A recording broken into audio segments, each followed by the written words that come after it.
दोस्तों, Bill Gates ने एक बार कहा था कि मैं कुछ सब्जेक्ट में फ़ेल हो जाता था और मेरा दोस्त हर सब्जेक्ट में पास हो जाता था। आज वो मेरा दोस्त एक कंपनी में सॉफ्टवेयर इंजीनियर है और मैं उस कंपनी का मालिक हूँ। बहुत से कामयाब लोगों का कहना है कि ख़राब परफॉर्मेंस वाले स्टूडेंट क्लास के आखिरी बेंचर कहलाते हैं। इसका मतलब क्या है? इसी कॉन्सेप्ट को समझने के लिए मैं आज आपको रॉबर्ट कियोसाकी की book why A student work for C student and B student work for the government. हमारी एजुकेशन सिस्टम में हिस्ट्री, ज्योग्राफी, रिलीजन सब कुछ पढ़ाया जाता है, लेकिन जो ज़िंदगी में आगे चलने के लिए बहुत ज़्यादा ज़रूरी चीज़ है फाइनेंशियल इंडिपेंडेंस हासिल करना, इसके बारे में हमें कुछ भी नहीं बताया जाता। तो चलिए शुरू करते हैं। स्मार्ट आइडिया नंबर 1, पैसे कमाने के जितने भी तरीके हो सकते हैं इनको 3 कैटेगरी में तकसीम किया जा सकता है।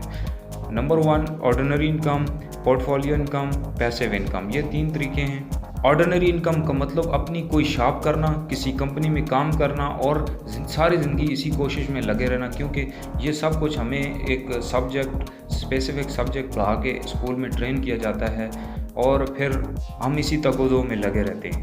पोर्टफोलियो इनकम, अपने पैसे को लगाकर और पैसा बनाना, ये ऑर्डिनरी इनकम से काफ़ी बेहतर तरीका है, लेकिन इसमें भी काफ़ी रिस्क होता है और इस तरीके से भी फाइनेंशियल इंडिपेंडेंस हासिल करने में कई साल लग जाते हैं। ऑथर के हिसाब से पैसा कमाने के लिए जो सबसे बेस्ट तरीका है वो है पैसिव इनकम, मतलब अपने पैसे से एसेट को ख़रीदना जो आपको और पैसा लेकर आए।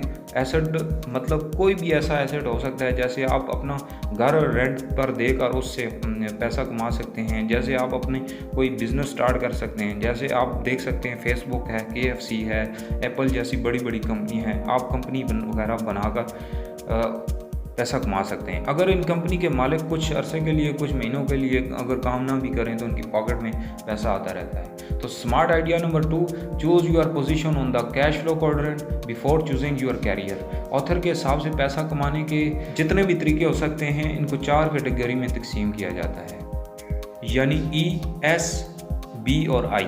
इसी तरह अगर कैश फ्लो क्वाड्रेंट के लेफ़्ट साइड पे अगर देखा जाए तो E और S आता है। E stand for employee. इन लोगों के लिए सबसे ज़्यादा पैसा कमाने के लिए जो चीज़ ज़रूरी होती है वो है सिक्योरिटी।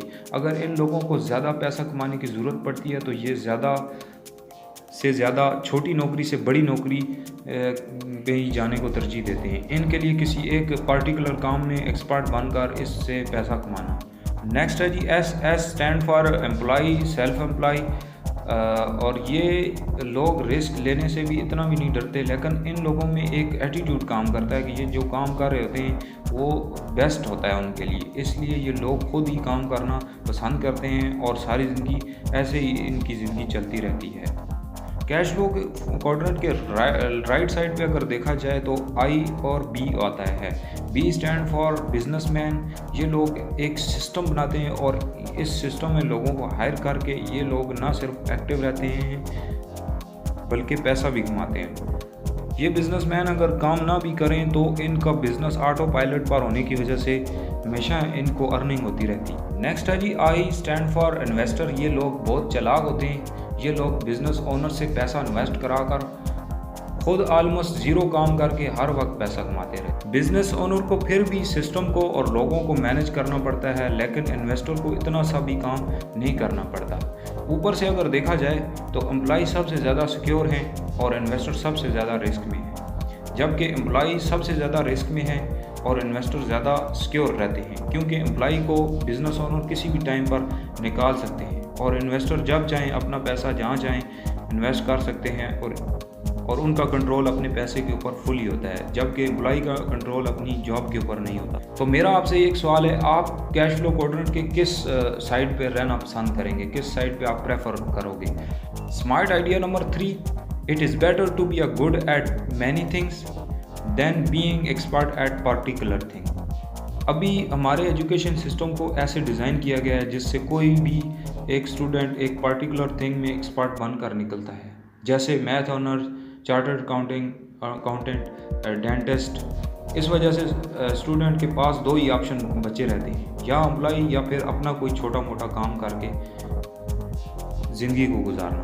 एजुकेशन सिस्टम के मुताबिक जो A स्टूडेंट जो कि क्लास के फर्स्ट बेंचर कहलाते हैं या तो एम्प्लॉय या फिर सेल्फ एम्प्लॉय का बनकर ज़िंदगी सारी गुजार देते हैं। जबकि एजुकेशन सिस्टम के मुताबिक जो सी स्टूडेंट होते हैं, जो कि क्लास के लास्ट बेंचर कहलाते हैं, जो स्टूडेंट लाइफ के हर सब्जेक्ट में थोड़ा थोड़ा एक्सपर्ट बनकर आने वाली ज़िंदगी के लिए कई चीज़ों में भी एक्सपर्ट बन जाए। और एक सक्सेसफुल बिजनेसमैन बनने के लिए और इन्वेस्टर बनने के लिए किसी एक काम में एक्सपर्ट बनने की ज़रूरत नहीं होती। क्योंकि अगर एक बंदा अकाउंटिंग में माहिर है, लेकिन अगर वो इस बंदे की कम्युनिकेशन ना होने की वजह से वो अगर कोई डील क्रैक नहीं कर सकता, तो वो एक कामयाब बिजनेस ओनर या इन्वेस्टर नहीं बन सकता। इसलिए लास्ट बेंचर कंपनी के मालिक बनते हैं और फर्स्ट बेंचर इस कंपनी में एम्प्लॉय बनकर ज़िंदगी गुजारते हैं। जबकि 20 स्टूडेंट जो किसी एक पर्टिकुलर चीज़ में एक्सपर्ट बनकर किसी गवर्नमेंट जॉब में ज़िंदगी गुजार देते हैं। मुझे उम्मीद है कि ये बुक आपको कैरियर चूज़ करने में और फाइनेंशियल इंडिपेंडेंस हासिल करने में काफ़ी मदद करेगी। इसलिए इस बुक की डिस्क्रिप्शन में मैंने लिंक शेयर कर दी है।